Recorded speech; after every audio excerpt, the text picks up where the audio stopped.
Olá pessoal, continuando a última parte da aula de CSS e depois dando sequência a gente vai começar a ver JavaScript. Então ao final dessa aula eu vou deixar uma atividade para vocês implementarem e desenvolverem um pouco sobre essas aulas teóricas que eu ministrei. Tá bom? Então eu vou criar uma atividade no Moodle para vocês submeterem também essa atividade.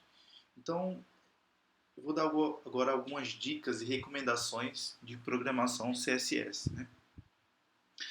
Então uma coisa que a gente precisa entender é que o CSS ele pode ser definido em dois lugares. Né? Eu posso definir ele no arquivo CSS, numa folha de estilo separada, né?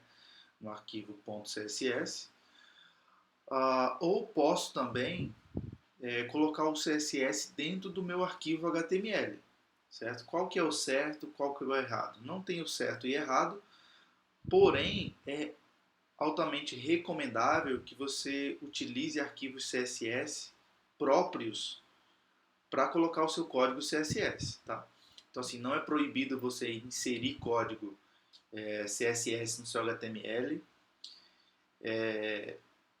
vírgula, desde que esse código esteja dentro das tags style, né? O errado é eu colocar, o que não é recomendável, eu colocar estilos de CSS dentro das tags HTML. Né? Mas se eu defino um CSS dentro daquela tag style, no início do documento, isso é aceitável, certo? Mais uma vez deixando claro que não é proibido, tá? Mas não é recomendável, certo? Então você deve sempre definir o CSS em seus arquivos próprios para isso. Uma coisa que é importante também é você testar em diferentes browsers, porque cada browser ele renderiza o seu CSS de uma forma específica, né? Então você precisa testar em diferentes browsers, certo? A gente deve evitar definir formatações específicas. É o exemplo que eu dei, por exemplo, quando você coloca o seu HTML, o seu CSS dentro do seu HTML, fica difícil de você reutilizar, né, esse estilo. Então, qual que é o ideal? É a gente criar as classes, definir o estilo dentro dessas classes, certo? E eu reutilizar essas classes. Quando eu coloco um estilo específico aqui, por exemplo, direto na tag HTML, eu não vou conseguir reutilizar esse estilo. Esse estilo é próprio dessa tag que eu estou definindo no momento que eu estou programando, certo? Uma boa prática também é a gente definir CSS, classes CSS genéricas. Né? Então, assim, eu não posso sair definindo qualquer nome de classe como eu bem entender. Né? A gente que define o nome das classes, mas é interessante que você faça isso com inteligência. Ou seja, fazendo com que elas sejam genéricas para que você possa reutilizar no seu projeto, certo? É importante você lembrar também de colocar nomes que sejam fáceis de lembrar e que sejam intuitivos, né? Nomes que sejam intuitivos. Isso vai ajudar você a desenvolver a sua aplicação e reutilizar o seu código, certo? A gente viu os principais elementos aqui do CSS, mas a minha recomendação para vocês, eu deixei o link, né, para que vocês possam olhar com mais cuidado, é que existem muitos elementos CSS, né, muitas propriedades CSS. Cada propriedade tem uma série de valores que podem ser atribuídas a essas propriedades. Então a minha recomendação para você é que você pesquise, né, novos elementos. Existem muitos elementos. É claro que a gente não vai conseguir explorar todos aqui na aula. Então a gente viu basicamente os seletores básicos, certo? E agora eu vou mostrar um pouco dos seletores complexos. Né? Com o CSS3 a gente ganhou várias funcionalidades aí para que a gente possa selecionar os elementos para aplicar estilo. né? Então a gente chama essa função de seletores. Então eu vou dar uma passada rápida aqui em cada um desses seletores, né? Para que vocês possam ter uma ideia do que a gente pode fazer usando esses seletores. Eu posso selecionar aqui, por exemplo, ó, um elemento com um atributo específico, certo? Então eu posso colocar o nome do elemento e o nome do atributo. Então, se eu fizer isso aqui, nome do elemento com atributo, ele vai selecionar todos os elementos que contenham esse atributo. E aí eu posso definir um estilo para ele.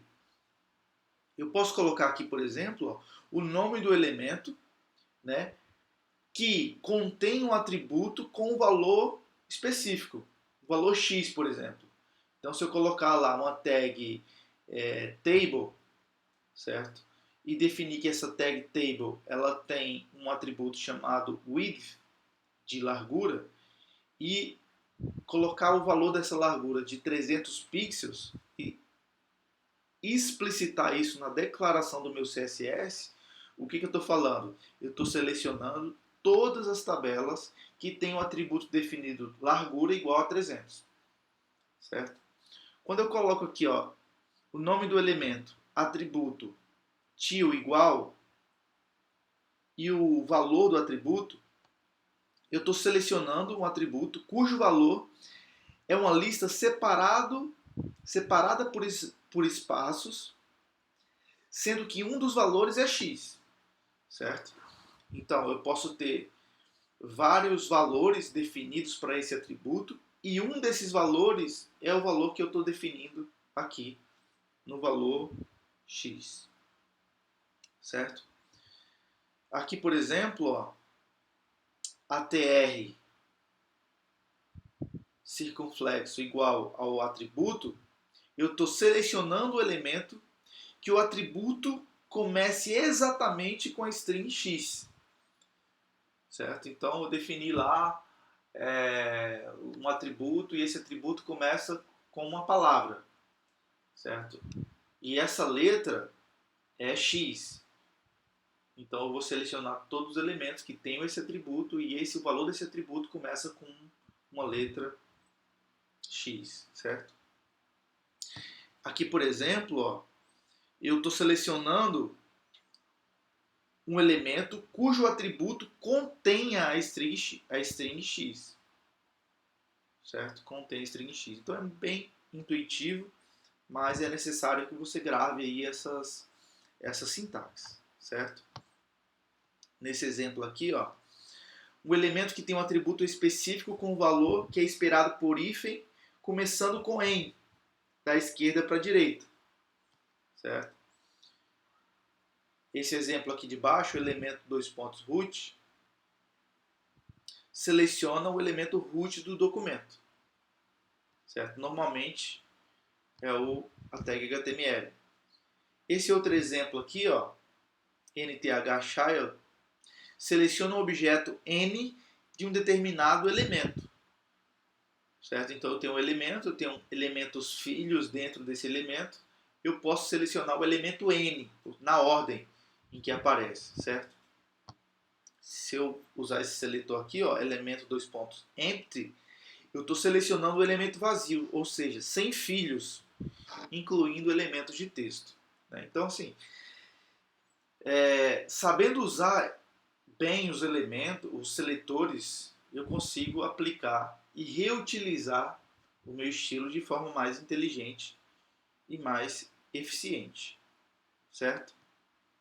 Aqui, por exemplo, ó, elementos enable e disable, ele seleciona um elemento de interface que esteja habilitado ou desabilitado, por exemplo, como select, checkbox, radio button e etc.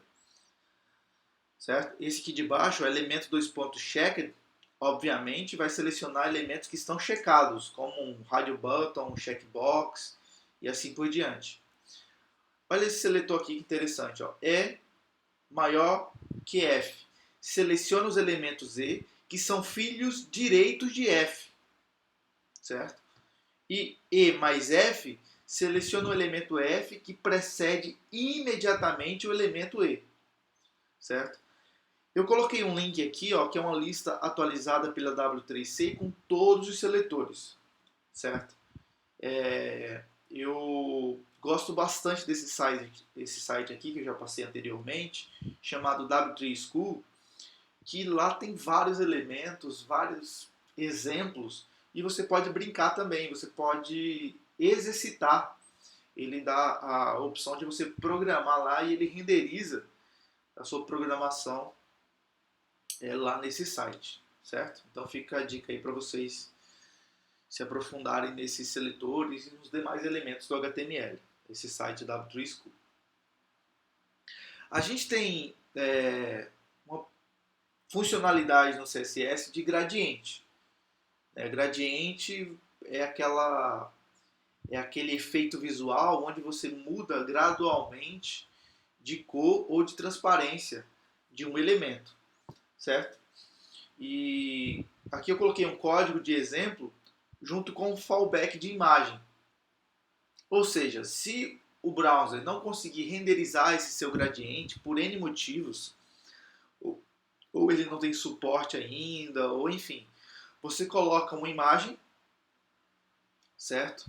E caso o background não consiga ser implementado, ele vai usar o background, certo? Ele vai usar o background. Então aqui eu defini uma div com largura 200 pixels, com altura 200 pixels, background color FFF, que é o branco.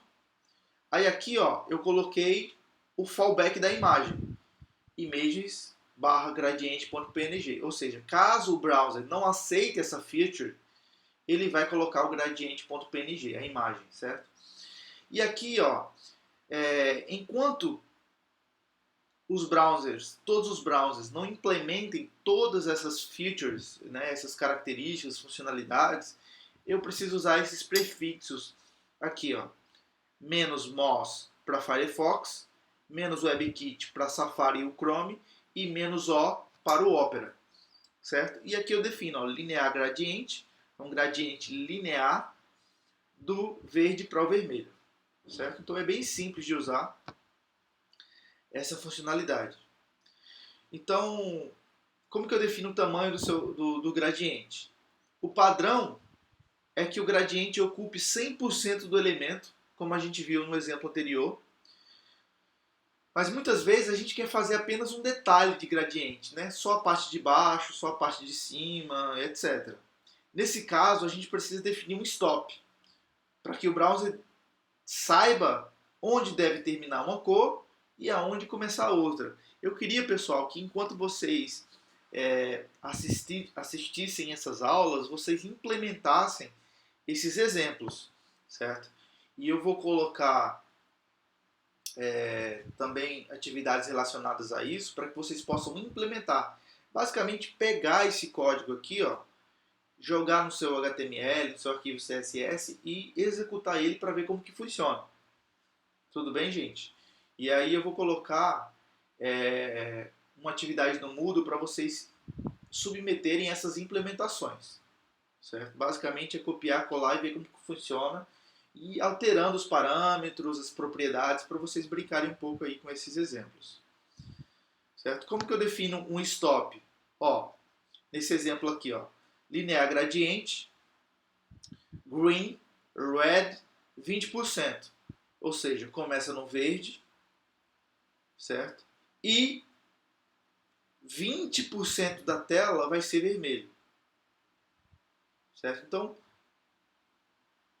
implementem isso aqui e vejam como que funciona. Alterem os parâmetros para vocês ganharem um pouquinho de experiência aí com CSS, tá bom?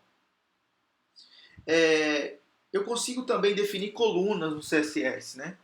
Então, antes do CSS 3, não havia uma maneira inteligente da gente fazer colunas, né? Definir colunas de maneira mais organizada e inteligente, sem ser gambiarra, né? Então a gente hoje consegue usar uma propriedade chamada column, né? Column count é uma propriedade onde eu defino a quantidade de colunas que um bloco de texto vai ter. Por exemplo, se eu tenho um texto jornalístico, comum a gente vê, por exemplo, em sites de notícias, uma notícia onde ela é quebrada em várias colunas. Antigamente a gente fazia uma gambiarra para fazer com que isso funcionasse, definindo spans, divs e etc. Hoje a gente consegue definir, por exemplo, o número de colunas e ele vai quebrar o texto conforme o número de colunas. Eu consigo definir também o tamanho dessas colunas, a largura mínima dessas colunas, certo? Eu consigo definir também uma propriedade chamada column gap, que cria um espaço entre as colunas, uma lacuna, um gap entre as colunas. Então implementem todos esses exemplos. Eu vou criar uma atividade para vocês submeterem isso no Moodle, tá? A gente tem uma outra propriedade do CSS chamada Transform 2D. Essa propriedade, ela manipula a forma como o elemento vai aparecer na tela. Você pode manipular sua perspectiva, escala, ângulos, certo? Então, é uma propriedade bem interessante também, que a gente pode usar agora com CSS 3. Olha esse exemplo aqui, ó. Esse código, ele faz com que a imagem tenha um ângulo de 30 graus, certo? Então, eu uso aqui, ó, a propriedade transform e defino várias propriedades. Essa aqui é a propriedade skill. Skill 30 graus, certo? Implementem essa funcionalidade para vocês verem o formato visual que ela apresenta, certo? Mas sobre Transform 2D, eu deixei o link aqui também, e eu coloquei no Moodle também um material complementar, certo? Tem vários exemplos e várias coisas interessantes lá sobre CSS, tá bom, pessoal? Como eu já comentei em uma aula para trás aí, a gente, antes dessas novas funcionalidades do CSS, a gente, para fazer transições e animações, a gente usava JavaScript, certo? Até hoje se usa muito JavaScript, tá? Não que seja errado, mas o CSS ele facilitou a vida do programador, ou seja, ele pegou animações que eram recorrentes, ou seja, que os desenvolvedores geralmente precisavam utilizar, e incorporou no CSS. Se você lembra lá atrás, antigamente, não sei se você é dessa época, mas antes do JavaScript a gente usava Flash para fazer transições, animações, ActionScript e tudo mais. Depois a gente passou a usar JavaScript e hoje a gente usa CSS também com JavaScript, certo? Não é possível fazer tudo com CSS, mas durante muito tempo o CSS serviu apenas para pintar quadrinhos na tela e nada mais. Mas agora a gente tem uma propriedade chamada Transition e agora eu tenho uma regra chamada Keyframe que eu consigo, junto com outras propriedades, potencializar, dar um upgrade aí às funções que o CS tem no HTML para a gente produzir efeitos visuais de animação, transição, etc. Certo? Você precisa lembrar que aqui você não vai fazer animações complicadas, com diversos detalhes técnicos e tudo mais. Você vai fazer transições e animações simples. É possível fazer, mas se você quer algo mais sofisticado, algo muito mais avançado, você vai precisar aí do JavaScript para fazer isso, tá bom, pessoal?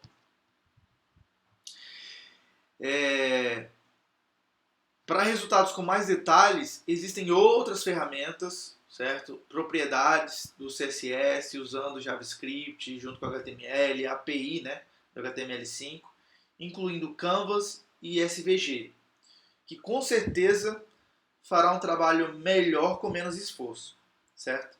as animações com CSS vai ajudar você a elevar, né, a experiência do usuário na utilização da sua aplicação, certo? A propriedade Transition, ela funciona em boa parte dos browsers atuais, se não todos, certo? E a regra Keyframe nos permite controlar essas fases de animação, mas ainda é restrito, certo?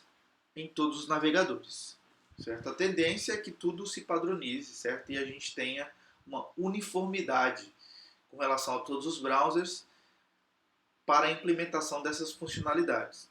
E aqui um exemplo básico aí da propriedade Transition, certo? Eu queria que você implementasse ela também e submeter no Moodle. Você vai juntar todos esses exemplos e submeter em uma atividade só no Moodle, certo? Aqui, por exemplo, ó, eu tenho uma tag A, que eu defini um estilo de cor branca, white, e o background gray, certo? Então a letra vai ser branca e o background desse texto vai ser cinza. Quando eu definir a propriedade hover, ou seja, hover, eu estou falando que quando o mouse estiver em cima dessa tag, eu vou mudar a cor para black, para preto, e o background para vermelho, certo? Detalhe, essa transição é brusca, certo? Ó, eu tenho o texto branco e o background cinza. Passei o mouse em cima, de repente a cor ficou preta e o background vermelho. Não há nenhuma transição suave entre os dois estados. Aí que entra a propriedade Transition. Olha só o que eu posso fazer. Eu posso definir na definição hover que eu vou ter uma transição de 0,5 segundos. O que vai acontecer? Eu tenho a cor preta aqui, o background vermelho. Quando eu passar o mouse em cima da propriedade, ela vai trocar essa propriedade aqui em 0,5 segundos, ou seja, ela vai trocar gradualmente o efeito visual dessas propriedades, certo? Isso é muito simples. Olha só, então implementem isso aqui, vocês vão ver o efeito visual bem interessante que a gente tem quando a gente implementa Transition. Parece coisa simples, mas esteticamente, visualmente, isso fica mais sofisticado, certo? Na implementação.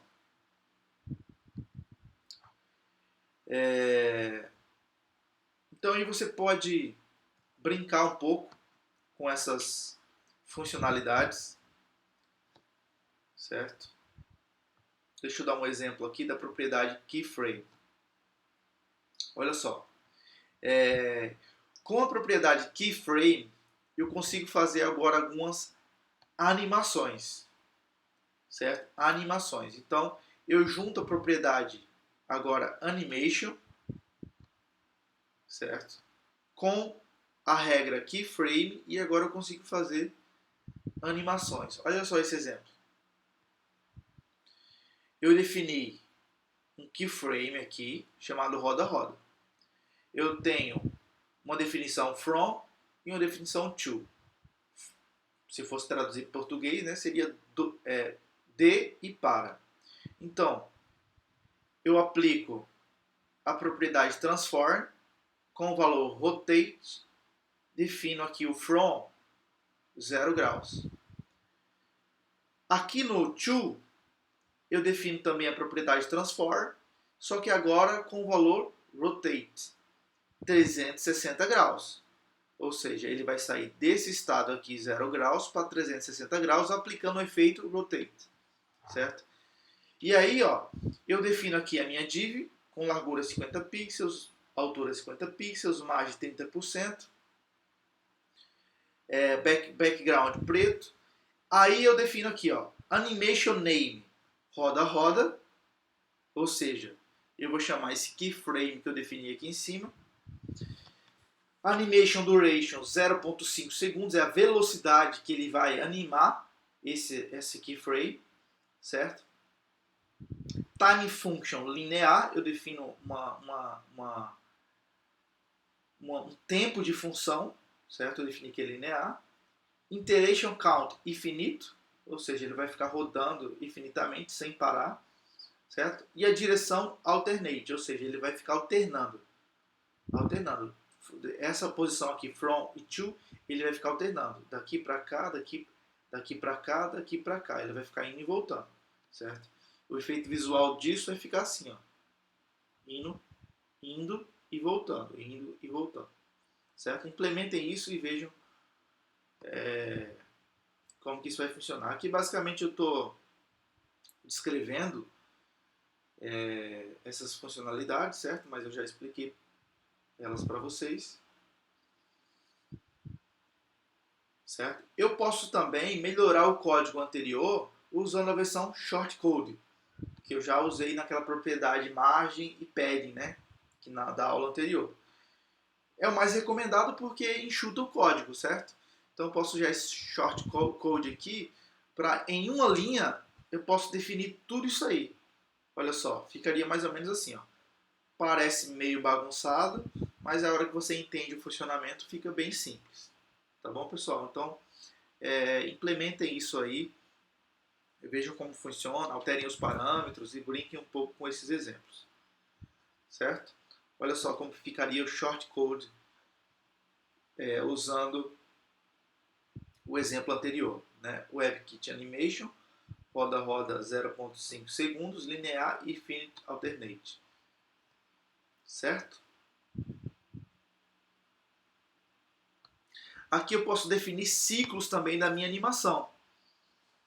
Olha só, eu estou alterando o keyframe, mas agora, ao invés de colocar apenas do from to, eu coloco porcentagens, ou seja, eu estou definindo ciclos.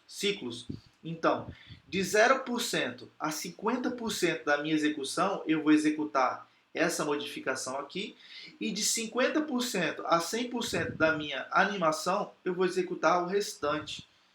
Certo? Então eu posso mudar, ó. Perceba que eu posso mudar o estilo dependendo da fase que o ciclo se encontra. Certo? Aqui está uma bibliografia da aula de hoje, mas eu deixei um material bem completo, pessoal, lá no Moodle, um material complementar de CSS para que vocês possam olhar com cuidado e mais atenção às propriedades que a gente viu nessas aulas de CSS. Tudo bem? Eu vou deixar mais uma atividade, certo? Então são duas atividades. A primeira é você implementar todos os exemplos dessa aula, certo? Em um arquivo CSS e HTML e ver como que funciona, testar, executar e submeter no Moodle. Essa é a atividade da aula prática, certo? A segunda atividade é você tentar fazer isso aqui, ó, usando todas as propriedades que a gente viu de CSS, usando as propriedades position, div, span e tudo mais. As cores não precisam ser exatamente essas. Eu quero que você faça apenas tome cuidado com o posicionamento, o uso das divs corretas e as cores você pode alterar desde que fique parecido com esse desenho aqui. Tudo bem, pessoal? Então é isso, a aula, essa parte a gente termina por aqui. A gente vai voltar na próxima aula falando sobre JavaScript.